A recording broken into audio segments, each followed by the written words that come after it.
Yesterday I got a call from you, a neighbor of mine. Rena, are you still available for babysitting? And not really. Most of my time and energy is going to this project where I'm teaching yoga to people affected by the war, mostly families of reservists at no cost to them, and I have a campaign.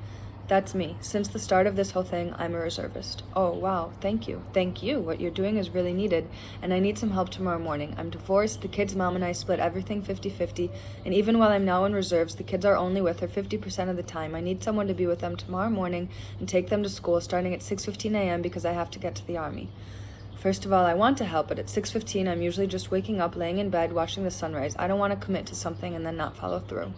Of course, I know it's not the most convenient time. I understand. I'm sorry that I'm not able to help, but feel free to keep me in mind for the future because I do want to help you if I can. We hung up, and a minute later I called back. What if you bring the kids to me and they just are in my home while I'm waking up? I won't be able to be with them 100% like I'm used to when I babysit, but I can be the responsible adult that's present with them.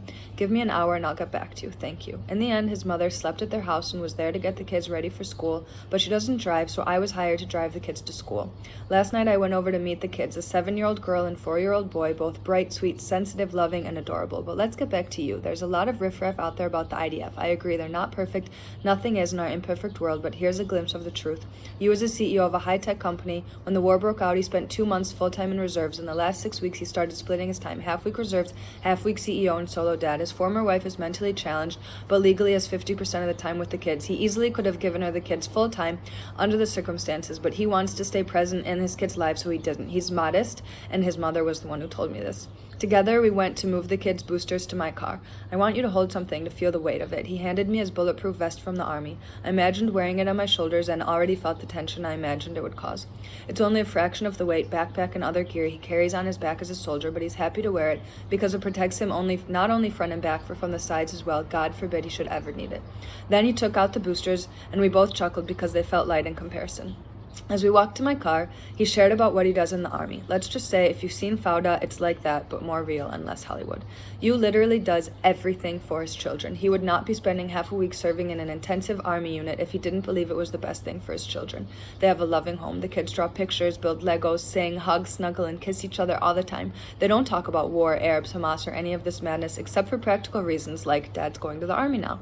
I reiterate, you would not be doing this if he didn't believe that it was the best for his children. I know there are people out there who are going to nitpick apart these words and find negativity about you and the IDF, and that reflects more on them than anything, I'm sorry to say.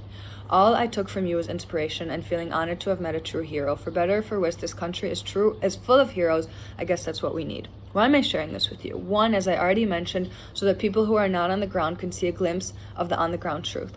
Two, so you can see how my work with Karuna Yoga is needed. This morning, when I went to pick up the kids and take them to school, Yu was heading out the door, dressed in uniform, gun over his shoulder. He hugged and kissed his sweet children goodbye. He left, and then the energy changed. It felt like there were tears that didn't have a place to go because they had to put their shoes on and get out the door for school. Grandma was there getting them ready and making sure that they'd be on time for school. As they grabbed their backpacks, the 7-year-old girl insisted on bringing a huge stuffed animal tiger with her to school. Grandma and I tried to encourage her against it, but she was getting emotional about it.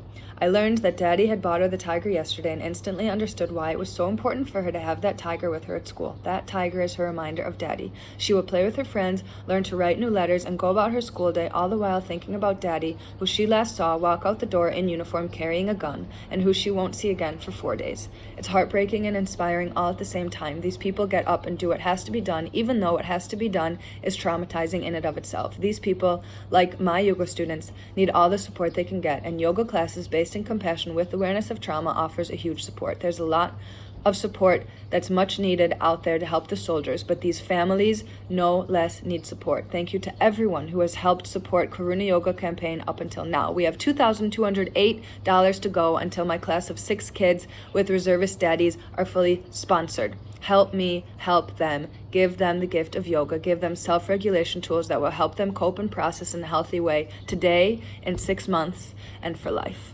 Thank you.